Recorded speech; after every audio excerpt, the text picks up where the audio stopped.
Hello and welcome to Become the Teapot. I'm Count Iain. And so am I. Muahahaha. This is a podcast in which we compare a movie to a comic book it's based on. There's really no way of making that sound scary. Not really, no. These intros are starting to become a real pain in the neck. As you may have already guessed, this is our spooktacular Halloween episode, and we're going to be discussing the 2007 vampire film 30 Days of Night, based on the comic of the same name. Will we find them fantastic? Or horrible? Either way, it's sure to be a bloody good time. You ready? I'm just going to take a sip of my water before we get started. Don't want to start coughing. You know, I'm starting to think all these puns were a grave mistake. Muahahaha.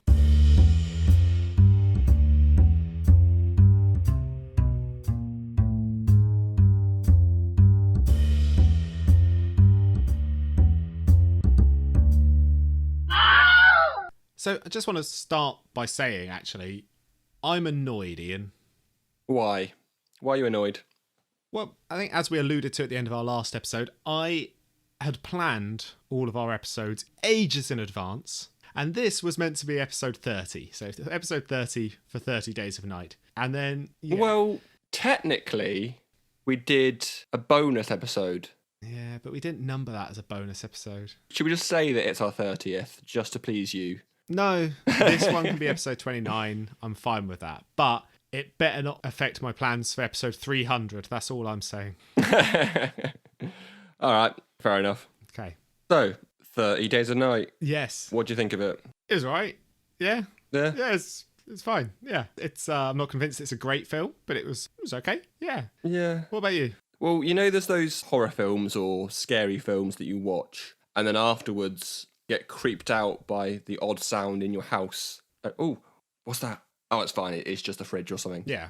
This one Wasn't one of them. was not one of those films. There wasn't a single, jump scare that happened in this film. There was a couple of jump scares, but it wasn't a particularly scary film. I'll agree with you on that. It's more of a zombie film in plot and structure than a vampire film. Yeah, but that's okay. It's very much a survival horror, run, fight, survive, as opposed to something waiting in the dark trying to get you. Yeah. You're more annoyed watching this film by the characters' actions than you are scared for them, for the zombies. Some of them you're just like, well, just fuck off and die already, would you? You just said zombies. Oh. But to be fair, that's what I did. I was writing my notes down and I put, the people that are hiding from the zombies. Wait, no, vampires. They're supposed to be vampires, aren't they? I suppose they are more like vampires than zombies, but yeah. I think the film is so much like a zombie film that I just keep thinking of it like one. But, it's okay. It's under 2 hours long. Yeah. It doesn't outstay its welcome. It's quite good in parts. That's the thing. It's not terrible. No. But it's just, for a film that a lot happens, it seems like not that much happens. Yeah, I know what you mean. It doesn't go anywhere. I suppose that's the whole point, though, is it's set over 30 days, isn't it? And it's set in one town and they can't leave and they can't do anything. And it's just them being picked off slowly over that time. So there's not really anywhere for it to go. You know what's going to happen when it starts. You know roughly where it's going to end up and who the disposable characters are and who aren't. So, yeah. It is interesting. I've not seen this film since it came out of the cinema for some reason. I think I had one of those Cineworld passes at the time and that just let you see any film. Yeah. Anyway, so I've not seen it in ages. And I read the comic before watching the film.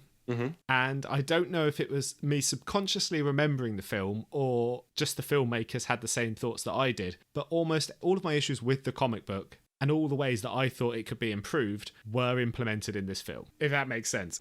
Yeah, I do get what you mean. All of these things that I was thinking when reading the comic, which we'll talk about in a bit, but the lack of focus on characters and how you don't actually have an attachment to anyone else in Barrow apart from the main characters. So when they die, you don't really give a shit. Just being able to create more character around some of the supporting cast before they're obviously inevitably killed off. Yeah. It helps the film a bit. Yeah. Talking about the characters then, I mean, you've got Josh Hartnett. He's the main guy. Yeah. Well, you think he'll survive. Does his character have a name? Eben? Eben? Eben. It's just Josh Hartnett, is what you're saying. It's like their parents have gone, right, do we call him Ben? Do we call him Evan? We'll do both. I'm pretty sure in the comic book, Is he meant to be First Nations? Is he meant to be an indigenous person in the comic book of Alaska? Because he's got a different surname, hasn't he? Yeah, very slight change. Yeah, but I don't know if they changed it for the film, because obviously then they cast Josh Hartnett. Yeah, old heartthrob Hartnett. Yeah, I guess. Yeah, I mean, he was fine. Yeah, I think he did all right at this. I've seen him in films where he's good. I've seen him in films where he's playing a very generic pretty boy. It worked. I think he retired from acting, didn't he, for a while? I think he just went, I don't really enjoy this, and then buggered off for a bit. Yeah, he's not done much really. I can't remember the last time I watched with him in recently. I think he might be one of these ones who's making a comeback now, but I seem to remember he retired for a bit. I don't know why that comes to mind. It's like what's that guy, Third Rock from the Sun, who was in Batman? He did it for a bit as well, a few years off, just to spend with his kids and things like that, and then he came back to it. Oh, Joseph Gordon-Levitt. That's the one. And Anakin Skywalker as well went off and became a farmer, but I think that was by popular demand. I think we all asked him to. From what I hear, he's meant to be a lovely man. Well, I'm sure he is. Which is nice to hear. Well, yeah. Anyway, we spent a lot of time on Heartthrob Harnett, as I call him. It's a lovely name. You've also got Slade from Arrow. Have you? His cop friend or his little pal. Oh, okay. That's Manu Bennett. Was that Manu Bennett? Yeah. Jesus, I was not paying attention to that. Okay, fair enough. Well, talking about not paying any attention, about, I don't know, half an hour into the film, I was thinking, where's he gone? Have I missed a scene? And I was talking to Kate, I was like, where is he? He was in at the start, and now he's not here. Yeah. Has he died? Has he died off screen? Have I missed something? And she's like, no, because I did pop to the kitchen to get a drink and come back, and I thought in that time he died. Yeah. And so I waited the entire film for him, and he comes back, and he dies. Yeah. There are a couple of bits like that in this film, which I think it may have been restructured after the event, where, like, you know, when Eben goes to the diner and he says, everyone, if you've got a Jenny, go home. If not, convene at the diner. Mm-hmm. Some guy comes up to him and goes, I heard shots. But at that point in the film, no one had fired a gun. Yeah. No one had fired a gun once by then. I was like, hold on a second. So I'm pretty sure they reconfigured things. I don't know if that was meant to be Slade killing his wife and children at that stage, but that seems a bit premature. Like, literally the first sign of anything happening, it's just bang, bang. So I don't know what that was meant to be, but yeah, there's a couple of bits like that where I think they may have just restructured the scenes so things didn't actually make sense. They didn't quite happen in the right order. Yeah. And then the other guy, oh, the other girl even. Oh, yeah. Well, no, the girl. I kind of knew who she was. She's a kind of famous actress. I've seen her in a couple things. I think she's in Suits. Okay. And other things. Right. So as soon as she was like, I've got to go get my plane. I've got to go. I was like, no, you'll be in the film because I kind of know who you are. Yeah. So this week, did you read the comic first or did you watch the film first? No, I flipped it. Okay. So I watched the film first and then the comic. Gotcha. Because obviously her role's changed quite a bit from the comic book. I mean, a lot of things have changed from the comic book in terms of the details, but you know, the general plot's the same. Mm-hmm. And obviously in this, she's a fire marshal as opposed to the deputy, and then they've introduced a secondary character to be the deputy. Yeah, which is made up purely for the film. Yes. Slade.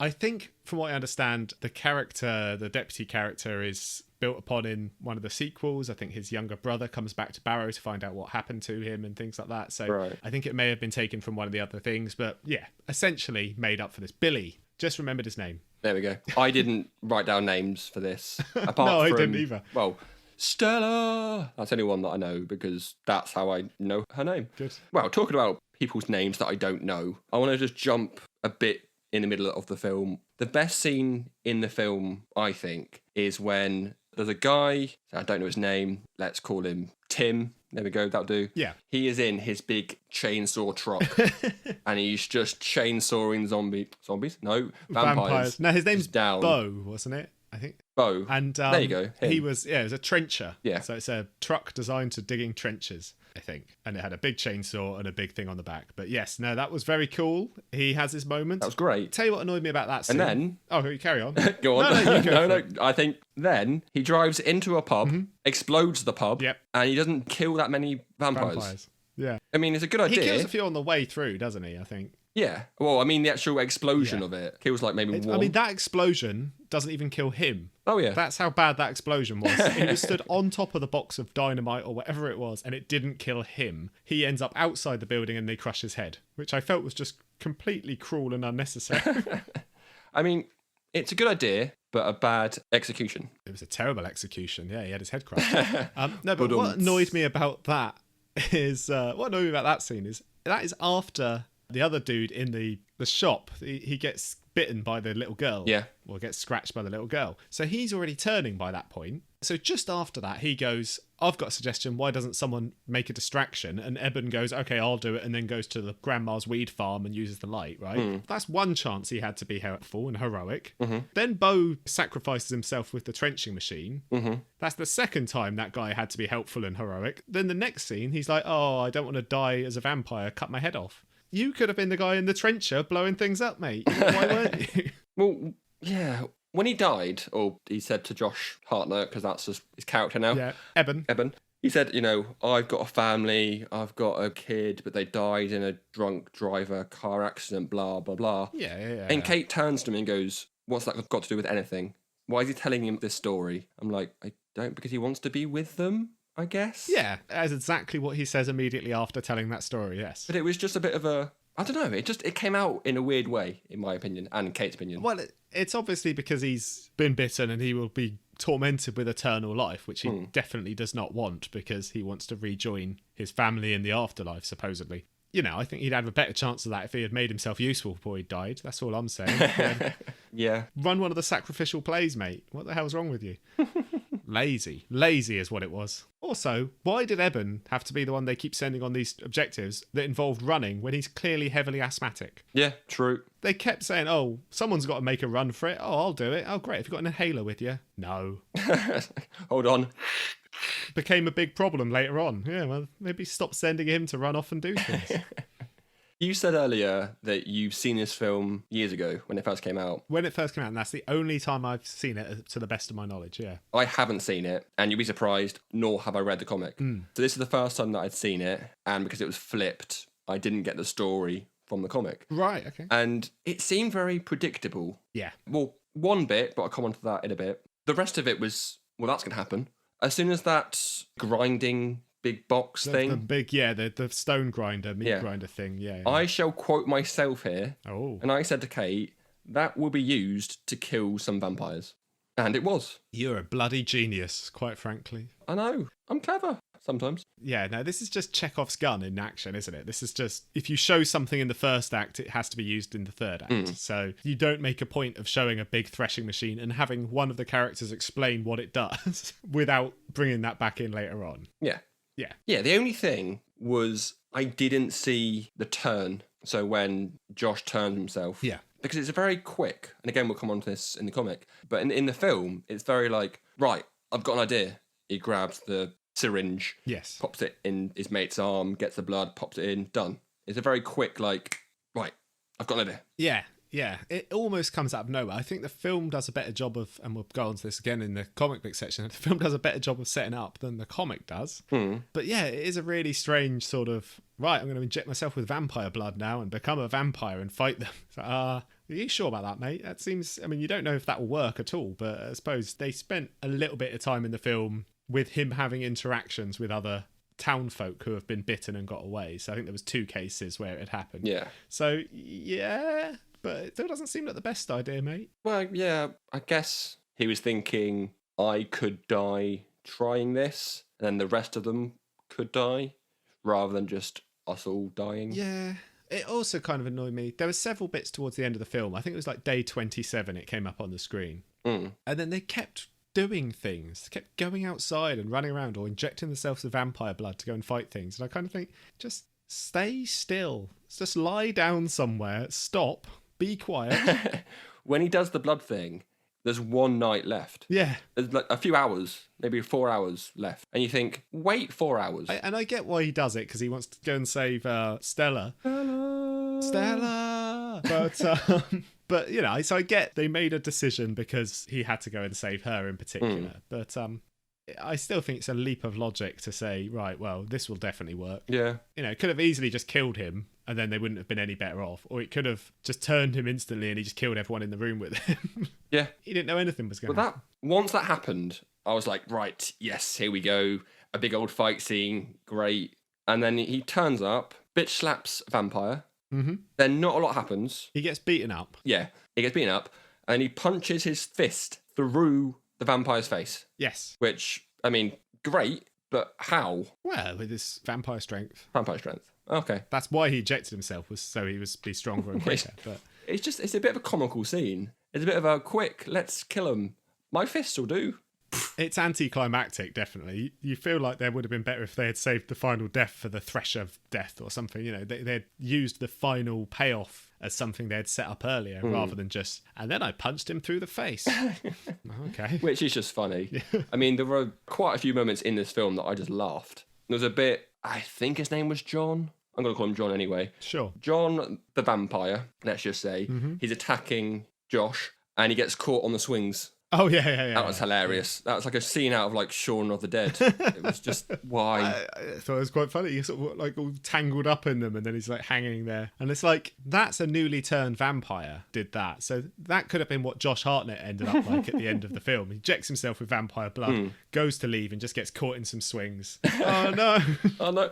My plans backfired. Quick, someone kill me. Put me out of my misery. Just ridiculous. Yeah, it is. I mean, there's a lot, I think, to enjoy about the film in a sort of fun throwaway nature. But yeah, it is a bit silly. But I definitely think it was an improvement on the comics. So let's get your thoughts on those. What do you think of the comic book? Wow, it's a very quick read. Took me less than an hour. 3 issues. Yeah, probably half an hour. Yeah. It's got a very distinct art style. It does. I'm not saying it's good, I'm not saying it's bad. It's just different. Yeah, definitely. I quite like the scrappy atmospheric art. You know, it's sort of a watercolor style with sort of fluid, indistinct lines. It's deliberately stylistic, and I think that adds a lot of character to the work.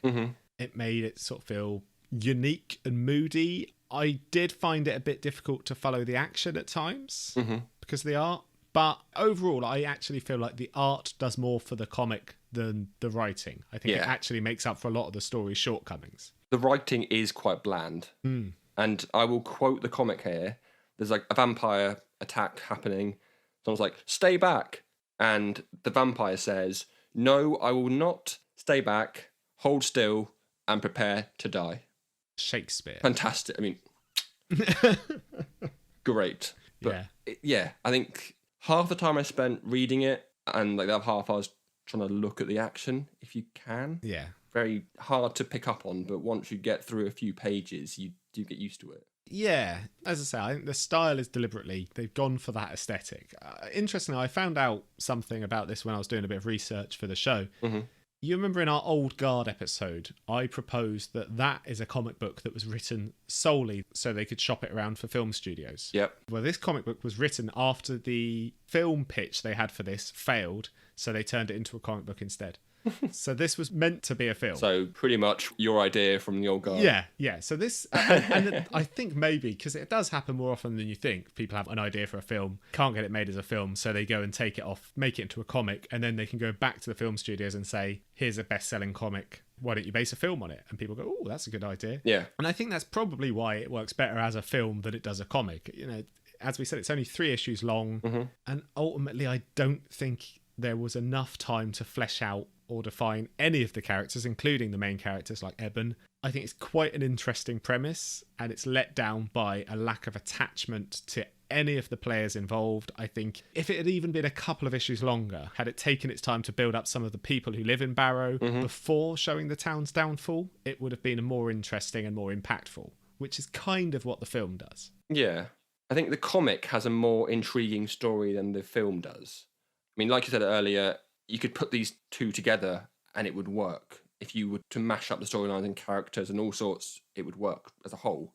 But you've got the scenes in New Orleans, I want to say. Yeah. He's a vampire hunter, or he wants to show proof of what's happening. Yeah. And that makes sense. The fact that he flies over, he gets the footage. Yeah, his helicopter does crash. And I'll come back to that in a second. Yeah. But he gets the images, he gets the pictures or the recordings of it. Yeah. And also the fact that the vampires have turned up, caused absolute bloody hell. And then the head of the vampires turns up and he's like, what have you done? Yeah. We now have to burn this to the ground. Yeah. So the fire aspect makes sense in the comic. The film, they don't really touch on it. They just burn it down. No, they do. They cause havoc and then say, right, let's cover this up. And then they burn down the sand. So it's the same result. It just has more steps to get there. I'm quite glad they dropped that whole secondary plot line with New Orleans and the chap and his mum. trying to prove the existence of vampires, because it completely takes away from the main characters and the survival aspects of the town. If you're cutting away every 10 pages to a completely separate storyline that really has nothing to do with the main storyline, you could have been spending that time building up the characters, establishing more people, because every time someone died in the comic, I went, well, I don't know who that was. I didn't know their name. I didn't know who they were, what they were doing. It's just another person that Eben sees dead and then is shocked about it because presumably he knew them, but we, the reader, did not. It was just, oh, okay, that's someone. Yeah, no, yeah, I see that. So he flies over, he gets some photos, and his plane crashes. Well, they crash his plane. And it's like, well, right, great, that's... Well, actually, it's a helicopter. Yeah. And the reason that I say that is because, last episode we were talking about the comic book words, like pow, boom, this and that. This comic has probably one of my favourites of those words. Baboom! Yes. It's not kaboom. Baboom. Baboom. Which, fantastic. It's a good one. Onomatopoeia. Great. You could have put that in various other explosions.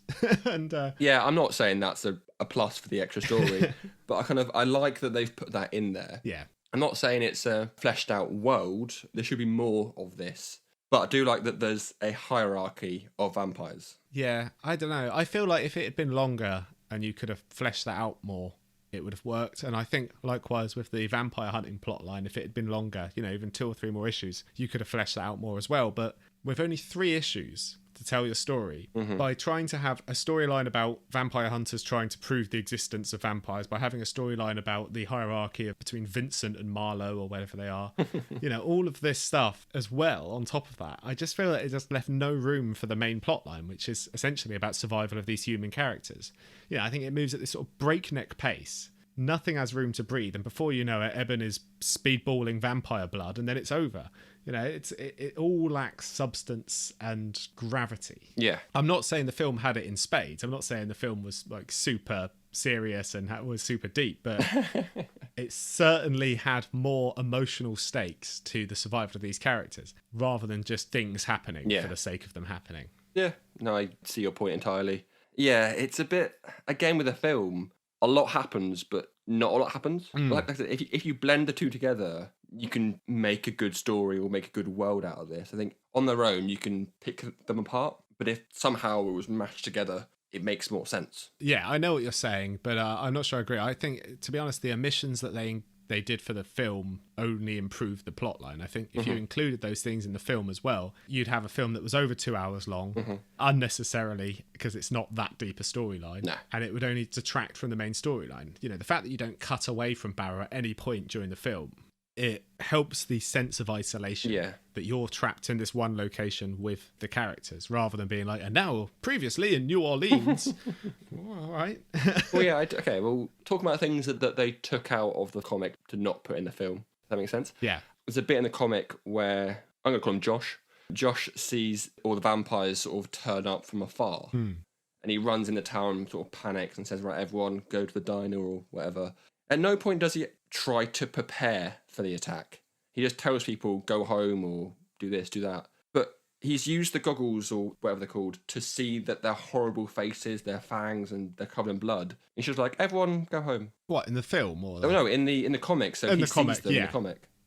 Yeah, whereas in the film by that point, he had just found the head, hadn't he? And seen the dead dogs and things like that. So he thought there was maybe a killer on the loose. So he'd send everyone home. So that makes sense. But in the comic, he's got some time to plan.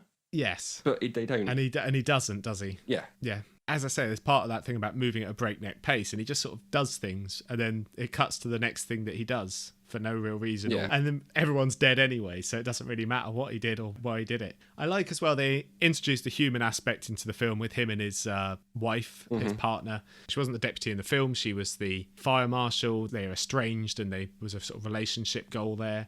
So there was a bit more human connection, whereas in the comic, they're just, hey, look at these really nice couple. Oh, that's a shame. One of them's dead now. Yeah. The end. Pretty much.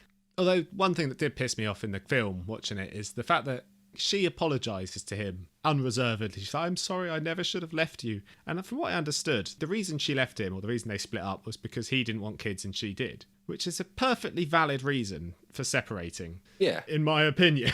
And to have her apologise so unreservedly just because he saves her life a few times is not really... It felt a bit of a strange thing. It's like, okay, if you had just worked towards it and gone, oh, maybe they can overcome their differences, but it's too late, he's dead now. But instead they were like, I'm really sorry, it's all my fault. It's like, oh, it's not really. I mean, it sounds like you're drifting apart by the sound of it. Anyway. That just came to my mind. Sorry, that was a completely separate... Absolutely That's fine. not helping keeping the episode structured, is it? Well, something that I did say in the film part of the episode, with the whole blood thing and his sort of transforms, in the film, it's very quick. He's like, I've got an idea, done. In the comic, it's very much like what I was talking about with that grinder, that he goes off to the shop or wherever he goes to get supplies, and then there's a panel or a couple of panels of a med box, whatever it is, and he opens it up and it's got a single syringe and he takes it. Yeah. Fine, fair enough. Again, it's Chekhov's syringe, yeah. Yeah, and then later on in the story, he takes out the blood. Yeah. And I think his wife says, what are you going to do with that? I don't know. And then later on again, he's like, right, I've got an idea. Yeah. So his idea seems to sort of span and it makes a bit more sense in the comic. I think it makes less sense. Yeah? I genuinely think it makes less sense. I think it makes absolutely no sense why someone would go, I'm here for supplies. Oh, an empty syringe. I'll take that. Oh, there's a vampire. I'll take some of his blood just for the case. It's not a bloody, Monkey Island puzzle. You don't just do things in case it comes up later and it might be helpful. You don't just take what you can because it lets you interact with it. He just does it. And then he goes, I've got an idea now. Well, it seems like you had that idea a long time ago, but okay. But just having it be like, oh, an idea's come to me. I'm going to try this. Get me the med kit. Here's the thing, do. Whereas in the comic, it's so weird that he was like collecting things for no real reason.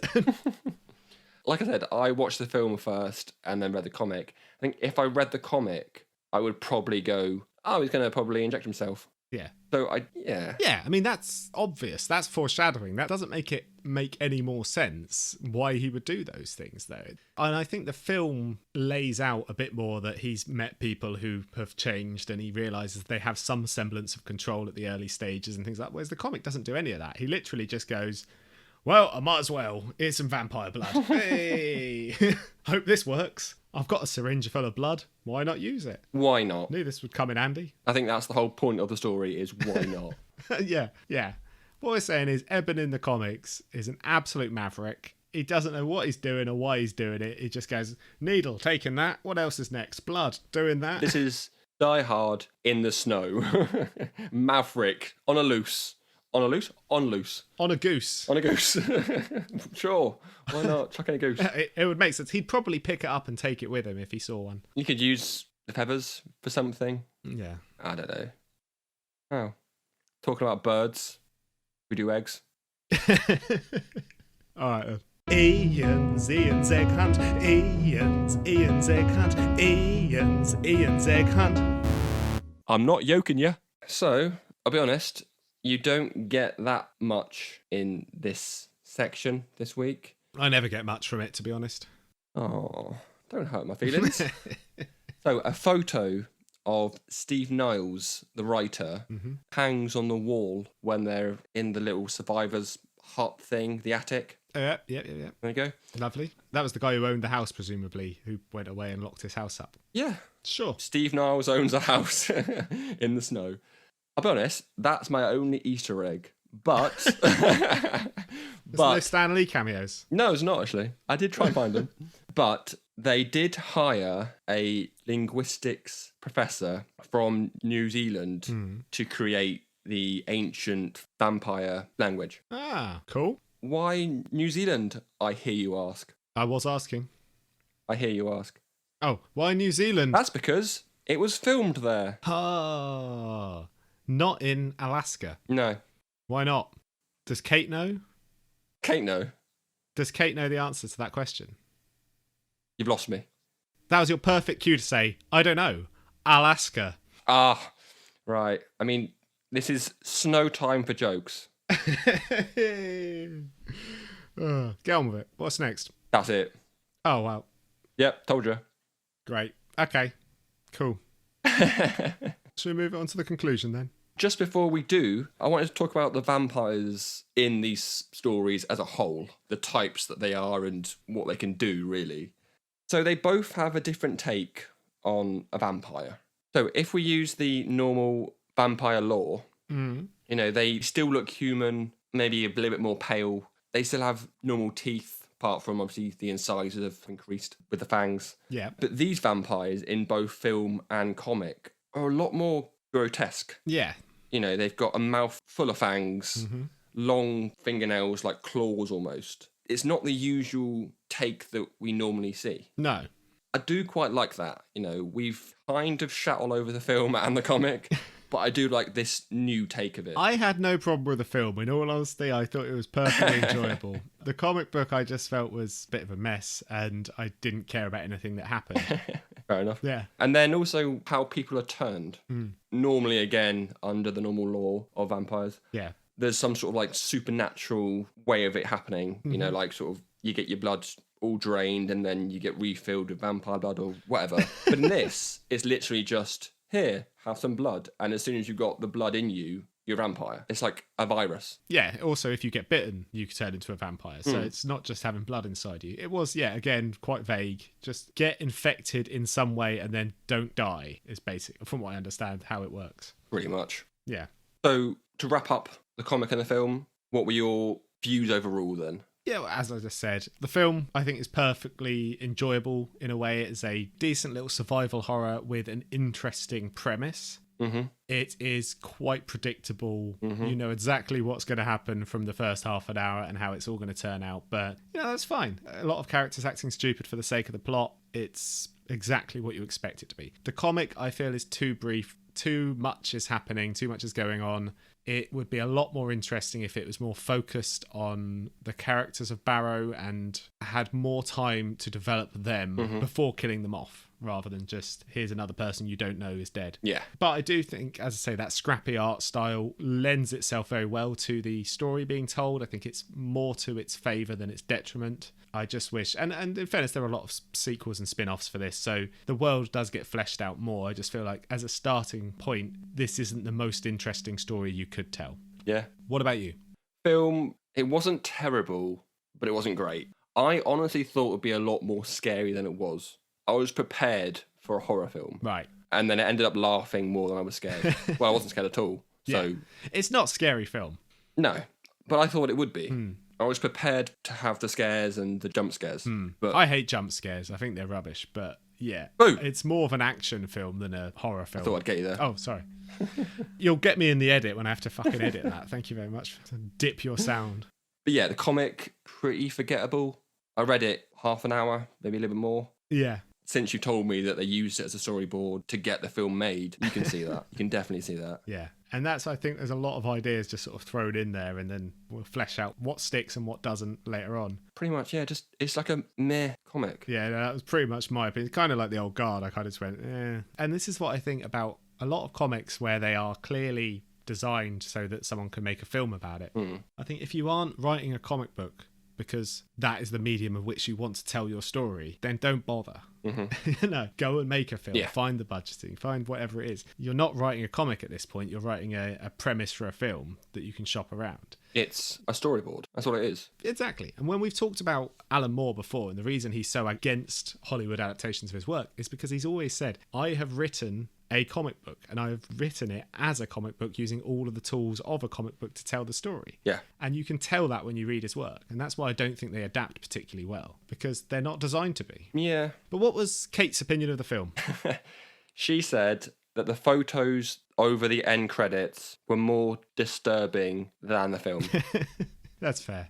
They were kind of weird. I was sad when the dogs died, and then they showed the dogs again at the end, and I went, it reminded me of the saddest bit, which was right at the beginning. She did actually go, no, the dogs. She was prepared for them to die, I think. I think we all were. Damn it. Well, I think that's it for the film and the comic book. I hope you have been suitably spooked. Have you got any other business? Well, yes, I do. Following your quiz last episode, Yep. I've put together a vampire quiz. Oh, do you have quiz envy? A little bit, yeah. Happens to all of us. Yeah. Right, so it's very quick, so we'll just fly through it. I'll start off with an easy question for you. true or false, Dracula exists in both the DC and the Marvel comic world? True. Well done. I've read stories about both of them, yeah. Number 2, what is Blade's real name? Eric Brooks. Well done. And he is English, not American, as he has been in the films. Well, let's see if that comes through in the MCU. Probably not, seeing as they've cast Mahershala Ali, but yeah. He might put on an English accent. I hope so. And this one, I thought I'd chuck in there because we spoke about Doctor Who on our 1-year anniversary episode. We did indeed. What is the vampire episode of Doctor Who called?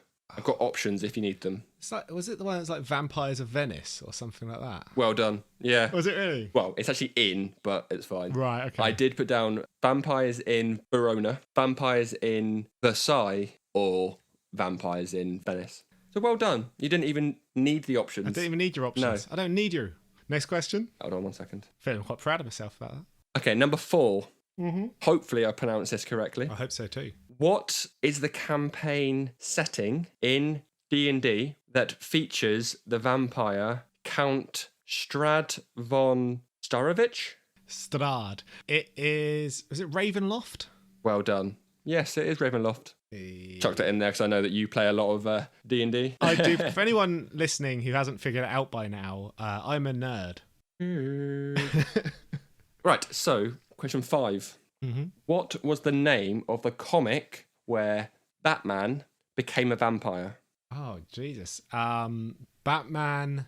It's got to be a play on one of his nicknames. So the Dark Knight something, the Dark Vampire. No, it's not Gotham by Gaslight. That's another thing. I don't know. the Vampire Bat. No. Oh, okay. It's Batman and Dracula. Red Rain. Okay. Rain as in rain or red as in rain? As in rain, as in it rains red. Rain's blood, I see. Yeah. Not as in like to rule. No. Okay. And then the extra of this question was for a bonus 2 points. Ooh. What were the 2 sequels that were added on to make it a trilogy? To Red Rain. Yes. Fuck me, I don't even know Red Rain.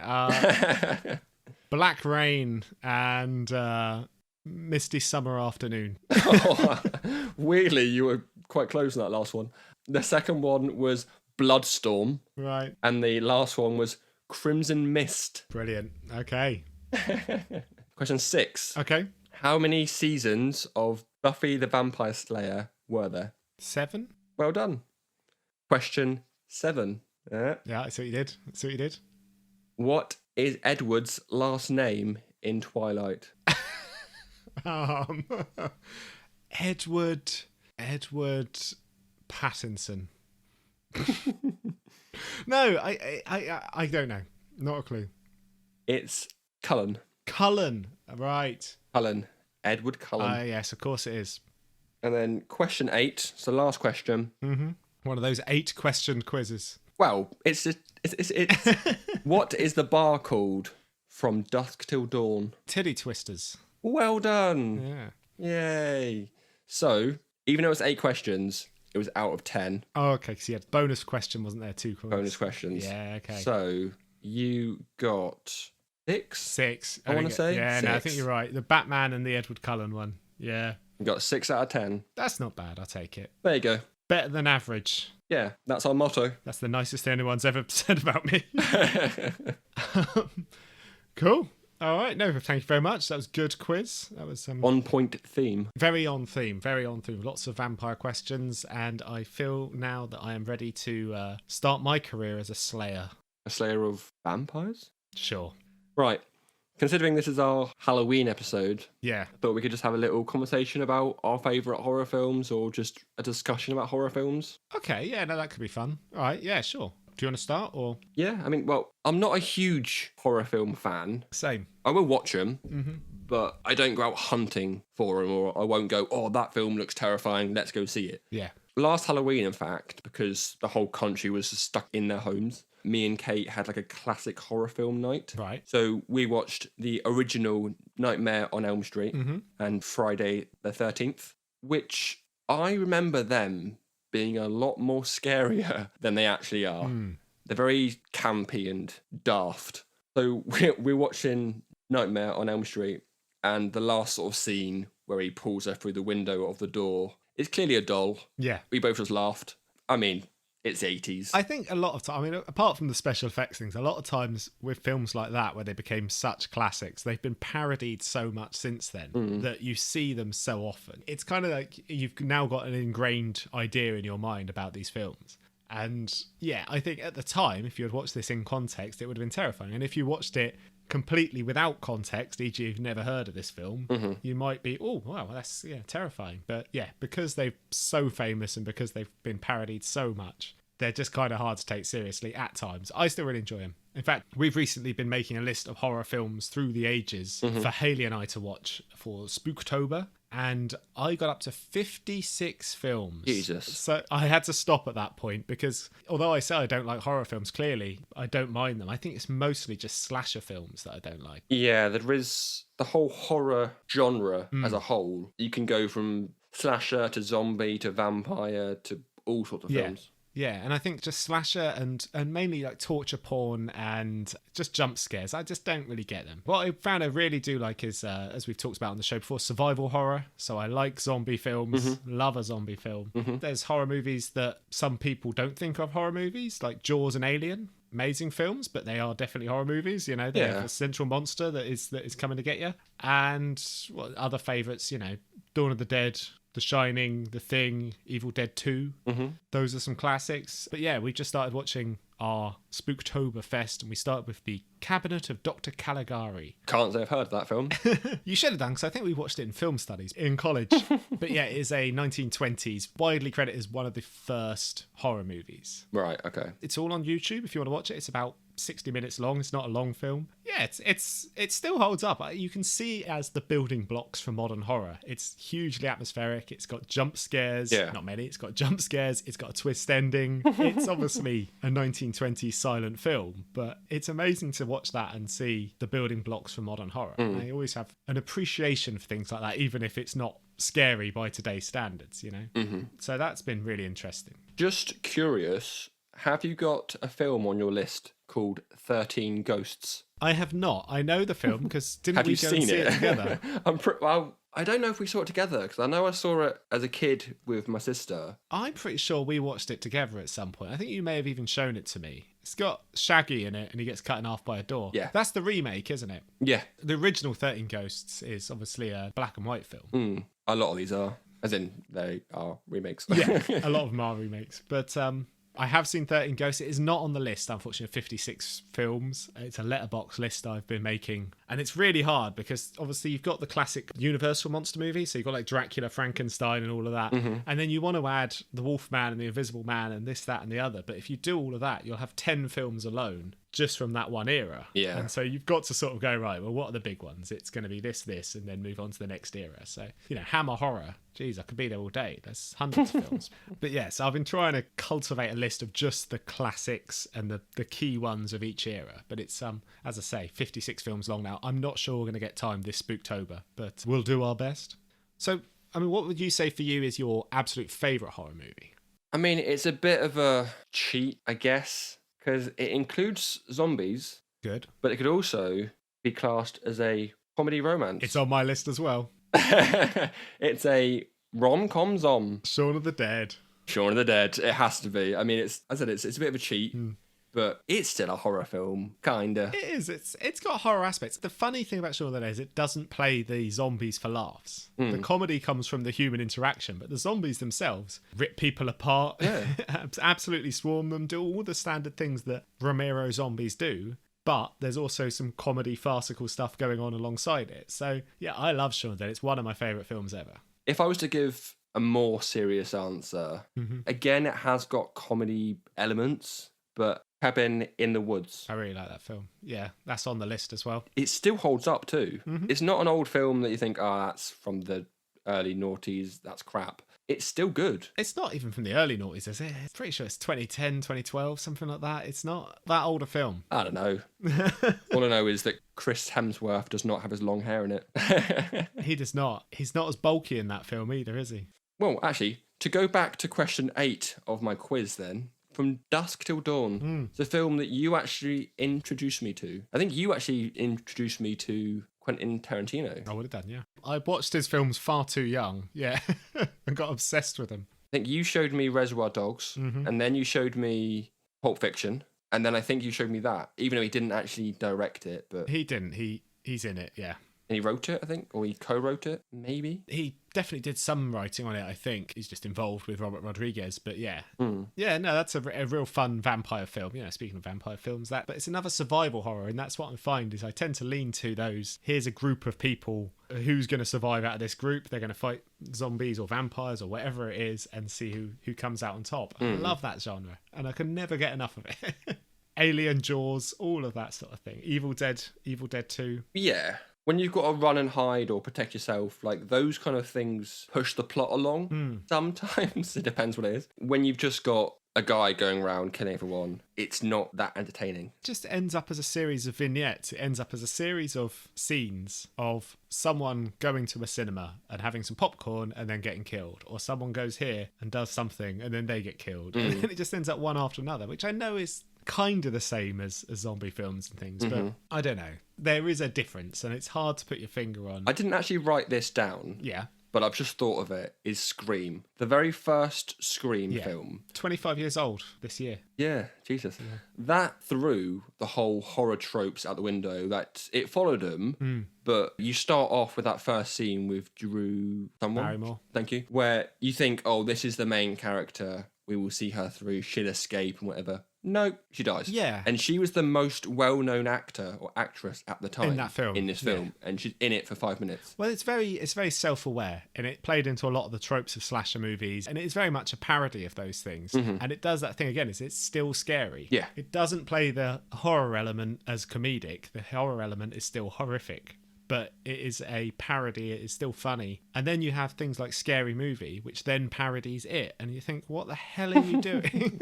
Yeah, I've not seen those films in years. No, they were terrible. When I was 15, 16, 17, I thought they were quite funny.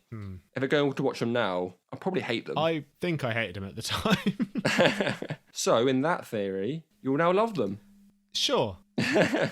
And then, I don't know if you've been watching more recent horror films. I've watched a few good ones of late, the last few years. There's The Babadook was very good. Nope. Australian horror film, excellent. Get Out, I think you must have seen that. I really enjoyed that. Great film. Mandy and Midsummer. No, but they are on my list. Good stuff. Well, you get around to watching it. Obviously, Mandy stars my man, Nick Cage. Your main man? My main man, Nick Cage, going absolutely batshit. Talking about Nick Cage then, there's a film that I saw on Prime the other day, The Colour of Space, I want to say. The Colour Out of Space, yeah. It's based on a Lovecraft novel. Have you seen that? Yes, I have, yeah. And it was quite good. Because it's on my list. It looks like Cage is performing well and not hamming it up from the trailer. Definitely hams it up where necessary in that film. Okay. But it is, do you know much about H.P. Lovecraft and Cthulhu mythos? To be honest, only what you've told me on the podcast overall. So I think Aquaman, it came up. Yes, yeah. So A Colour Out of Space is a Lovecraft novella, short story. And it's always difficult to translate Lovecraft to screen because the whole idea of it is about cosmic horror and the unknown. So it's about people seeing something beyond their realms of understanding and driving them mad. Right. But obviously in a visual medium like cinema, how do you show something that is beyond the realm of human understanding because a human has to create it? Yep. So it doesn't ever really translate well to the screen. But I think The Colour Out of Space is probably the best it's been done out of all the ones I've seen. It does quite a good job of that. Okay. But yeah, it's not a perfect film. I preferred Mandy in terms of his recent horror films. I also watched another film of his recently, which was Prisoners of the Ghostland. And my main takeaway from that was I have just wasted an hour and a half of my life. The best bit of that film is when he shouts testicle in a comedic way. It's the most Nicolas Cage thing he does in that entire film, and it is not enough to make it worth watching that film. He then puts on a helmet for the end of the film so that you can't tell it's his stunt double doing all the fight scenes. Right, so what's more Nick Cage? Him shouting testicles? Yep. Or testicle? I don't know if it was plural or singular. Testicle, just one. Or him going, bees, not the bees. Similar vibes. It's that, and it's Big Daddy when he's burning to death shouting, "Get your Robin's revenge!" It's that genre of Nick Cage as opposed to the other one. Right, okay. I wouldn't rush out and watch that one, I'll be honest with you. Oh, I've gone already. I've already ordered it. Mandy, on the other hand, he has a sword fight with chainsaws. Great stuff. But speaking of chainsaws, Evil Dead 2 Great film, one of my absolute favourite horror films. The sequel that doesn't require you to have watched the first one to enjoy. Right. The first one is a horror, the second one is definitely in the realms of horror comedy, and it is, absolutely madcap. I love that as a film. And then obviously things like Dawn of the Dead, the classic zombie films as well. But pretty much, I went through a real phase of just any zombie film I could get my hands on. So I pretty much watched, of a certain era, I've watched every zombie film. Literally going to HMV and going to that sort of bargain bucket bin and finding all the £1 DVDs that started with Z.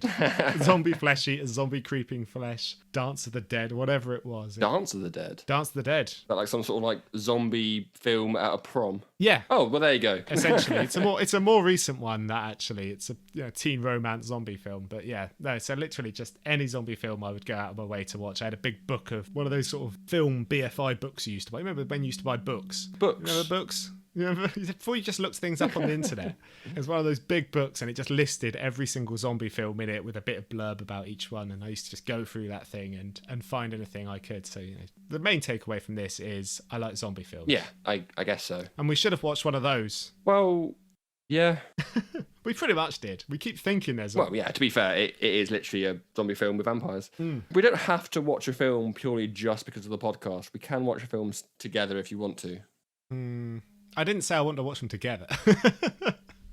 On that note, should we end the episode? Because I might go cry. Okay, well, while Iain wipes his tears, I'll do the outro. That's all for this episode. If you enjoyed 30 Days of Night, then I'm happy to tell you that it's just the first in a series of comic books from various creators, so why not pick up Dark Days or Return to Barrow, and then any number of the follow-up comics set in this world. Let us know what you think on Twitter at becometheteapot or by emailing us at becometheteapot@hotmail.com. We can also be found on Facebook, Instagram, YouTube, Reddit, or lurking just beyond the boundaries of your peripheral vision, waiting to strike. But if you appease us by subscribing, then we may consider sparing your life this time. Next episode, it's come up multiple times on the show already, but Y the Last Man has finally hit the airwaves after some troubled production, and we're going to be watching the first season and reading the first volume of Brian K. Vaughan and Pia Guerra's acclaimed series to see how they compare. Hey, perhaps we can call the episode I the Last Man. But doesn't that imply there's only the one of us? I the Last Men? I'm not sure that really scans. Why? I thought you said I. No, why? What? Never mind. Just say goodbye. Bye, the last man. Pause there for a second. Sorry, we had to pee. Excellent. That's fine. I'm going to get another drink then.